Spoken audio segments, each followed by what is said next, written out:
It is a day of great significance for our college because this is the first CME which will be conducted by the students and for the students. So we start the session. Our first topic for the CME is Conceiving Research Question. The mentors for the same are Dr. Vishal, Professor of Pharmacology, and Dr. Ashima, Badyal, Associate Professor of the Department of Biochemistry. And the speakers for the same are Ritik and Namrata. I invite you all to rise.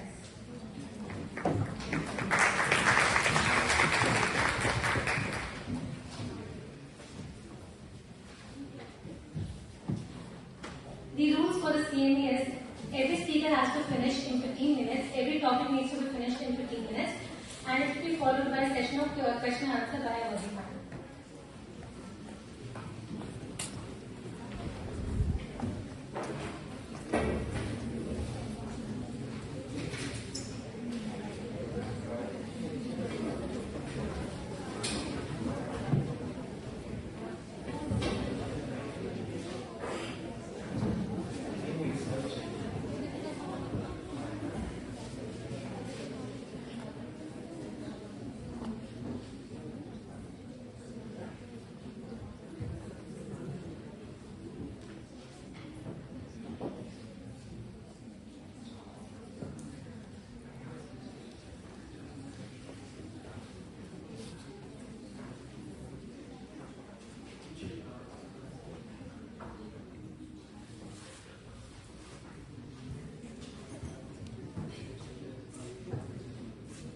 Ladies and gentlemen, esteemed researchers and curious minds, welcome to today's discussion on conceiving a research question.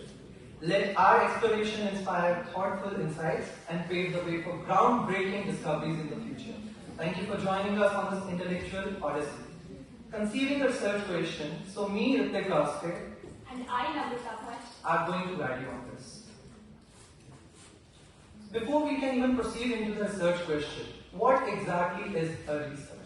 Research is systematic collection, interpretation, analysis of the data to answer a specific question or to solve a problem. So when I was reading about the research, I had this doubt in my mind. If it is research, then what is search?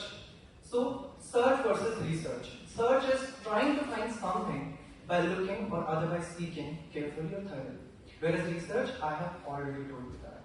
So now I guess we can hop on to that what is a research question. Well, an abstract of a research is the summary, but an abstract of an abstract is a research question. A research question is a question that a research project sets out to answer. Uncertainty about something in the population that the investigator wants to resolve by making measurements in the study population. Where do new research questions come from? This is at best only partially taught in courses or textbooks about epidemiological research like PSM or clinical research.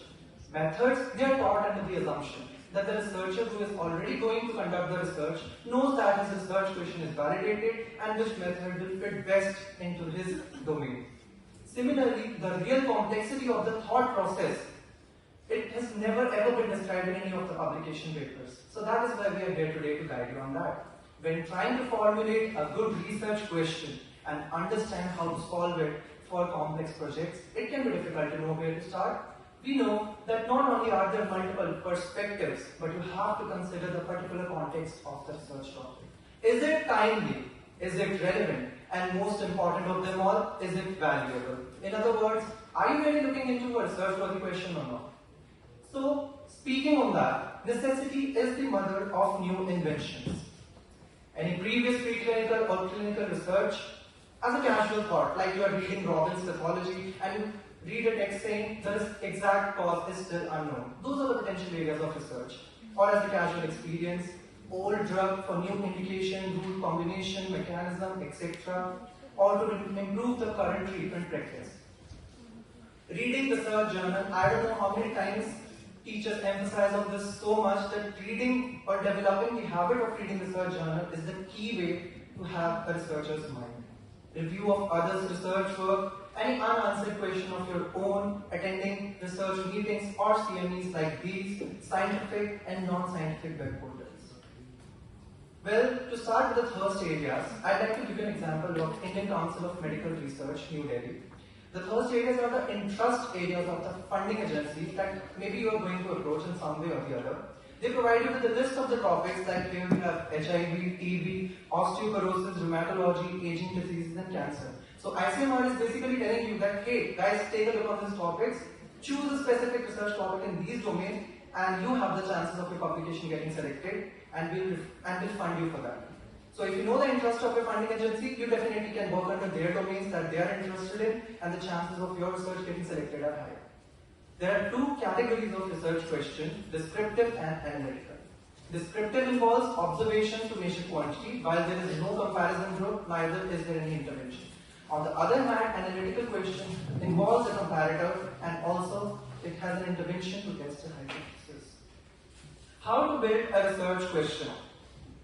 So, many researchers have worked on this and they have given us an acronym, FICO, FINER. P stands for patient population or problem, I stands for intervention, C stands for control or comparison, O stands for outcome. Let's take an example. Is acetaminophen or ibuprofen more effective at reducing fever in children? So P here, so population here is the children, acetaminophen is the intervention, ibuprofen is the control or comparison, and temperature is the outcome. Population. So you need to ask yourself a few questions before formulating a research question. Who is the target population? Is the target population narrow or broad? Is the target population vulnerable? And what are the eligibility criteria? I, intervention. What is the intervention? That is, treatment, diagnostic test, procedure. Is the intervention the most appropriate for the study design? What are the potential side effects of the intervention? And if yes, will potential side effects be recorded or not? C, comparator. How has control intervention been chosen? Are there any ethical concerns related to the use of placebo? Will statistical analysis be adjusted for multiple comparisons? O, outcome. What are the primary and secondary outcomes of your research? Are the outcomes exploratory, explanatory, or confirmatory? Are the outcomes validated? Have safety outcomes been considered? How are the outcomes going to be measured? Handing over to Namrata. So, as my co-speaker has already talked about the PICO criteria, which is very useful in randomized control studies. But what if we're looking for that one criteria, our go-to criteria, which should be applicable for any kind of study we want to do, be it observational study, analytical study, longitudinal cross-section, any kind of study, your bread and butter to frame any research question you want to, introducing the final criteria of research, which stands for feasible, interesting, novel, ethical, relevant. So let's take it up one by one. F, feasible. So your research question should be feasible enough, it should be practical enough, right? You should be taking into in consideration all your technical resources, your human resources, your infrastructure, your facility, the institution you're working at. That's how you frame a research question. For example, I'm very passionate about genomics. Okay, I want to pursue this genomics research project, but I look at it, I don't have a genomics lab at my institution. How am I going to research that? Okay, I'll consider going outside, but I have to consider the cost factors, the human factors, the infrastructure, everything. So make it feasible so that even others are interested in your research project. Second, interesting. Your research question should be interesting, right? You want to attract your principal investigators, your guides, your funding agencies. They should find it interesting enough so that you want to invest in it. And you don't want to make it dull and boring, like a layman could search on Google and say, oh, I found the answer. So what is the use of your research question, right? Coming on to the next one, novel. So your research question should be fresh. It should push you to think out of the box, right? It should reflect you, your thought processes, and not someone else's, right? You don't want to be a part of a Me Too research, so it should be a novel idea. The most important of all, ethics. So please keep in mind ethics, okay? You should be compliant with the guidelines of your local ethical committees. So again, an example, you have this question or research idea in mind, which is like, very interesting, practical to do. I send it to the IDC for clearance, and they reject it. And you say, why? And they tell you, dear researcher, your research population has pregnant ladies in it, and your intervention is radiation exposure. Your population but your intervention is drugs which can potentially harm the baby. So have you thought about those safety risks, right? So at each and every step of a research project, you need to be aware of being conscious and vigilant about the ethics, the good clinical practices. They need to be followed at every step. Even when you frame a research question, to gather your data, to analyzing your data, to even publishing it in the journals, you need to follow ethics. And the last of the component, relevant. So definitely your research question should be relevant not only to where you're practicing or what kind of a profession you are in, but the trends in your profession.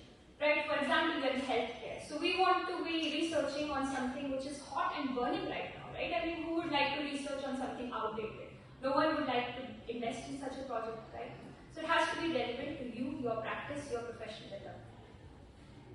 Okay, so having understood the PICO and the final criteria, I hope we are in a position where we can apply our knowledge, and for that I have two examples for the audience. The first example, in adult patients with type 2 diabetes, does regular exercise compared to standard care without exercise lead to improved glycemic control? So the question goes to the audience. How do you think this fits into the PICO criteria? Anyone would like to answer this? Just briefly tell us how this would fit into the PICO criteria. Anyone?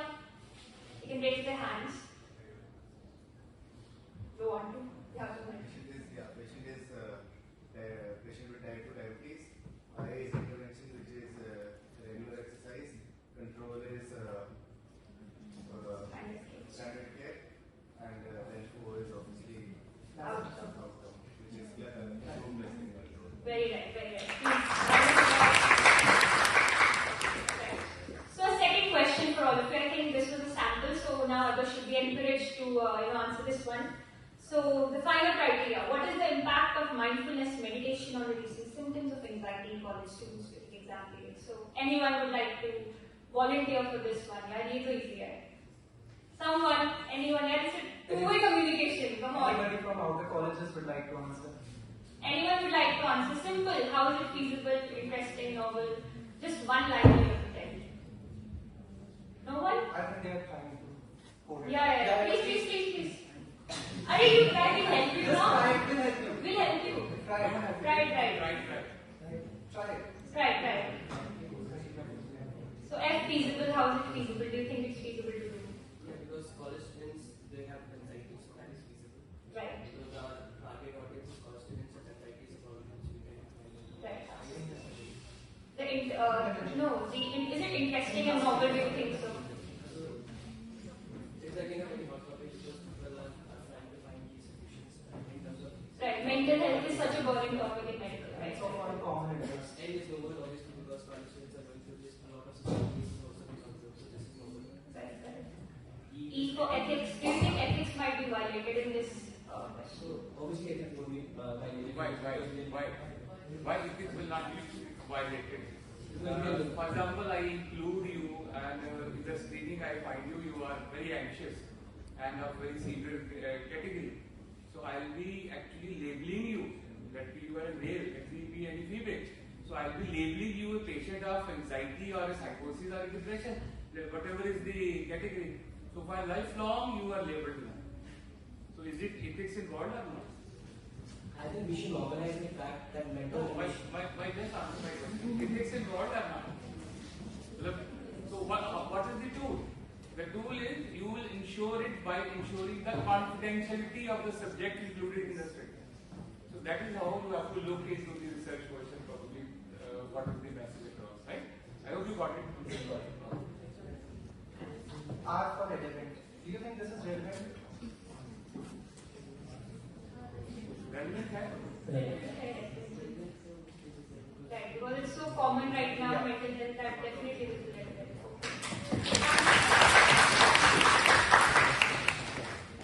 So, this is potentially the last slide I want to present to you. Tips to identify a good research question. So, how are we going to identify, this is the question, I should be, I'm proud of this, I'm confident this will be a good one. So read as much as you can. You have to go through many literature, research papers with such excellent excellent websites like PubMed, Google Scholar, and CPI. You can read stuff from there. And very important that this research question will not come to you in one go. It won't come to you in one shot. You'll have to bring your pen and paper to the table. You'll have to brainstorm your ideas. You'll have to jot down everything that comes to your mind. And then only when you form mind maps or however way you like it, you'll get your research question definitely. But I've kept the last option available for those who are as lazy but smart as I am, okay? So, OpenAI. So, ChatGPT, bring me a research question which basically my so-and-so research interests, which is also fitting in the PICO and the FINO criteria. So, it won't give you the correct answer, but at least it will save you a little bit of time and guide you in the right direction. So, for budding researchers, I would definitely recommend use OpenAI also. Right. So I was not lying when I said it was the last slide almost. So let's come on to the summary.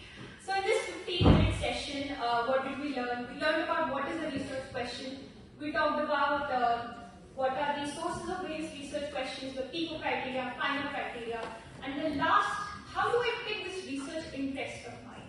Right? Because these budding researchers, they get very tempted to pick any subject they love. I'm an MBA student. I love all the 19 subjects, so 10 years. So I'm going to research in anatomy, I research in physiology, then I do pathology, I do gynecology also. But if you have that kind of an approach, your research is going to go down the drain. You won't progress anywhere, right? So you need to pick a broad area of interest of yours, narrow it down to the highest degree possible, and then you start the literature review. Right? Then you pick up your pen and paper, then you frame a question, reframe it until you get it. And then you have a potential research design with you and you progress with your project. And these last two slides, which are just two messages I want to give to you, is that while researching, keep in mind your Indian perspective. Something to do for your Indian population, something, addressing our public health problems, our conditions which are more prevalent in India. And also, set your bar so high that you have a larger implication and impact. Others get inspired by your research. I think that's a very important message. That's all. Thank you.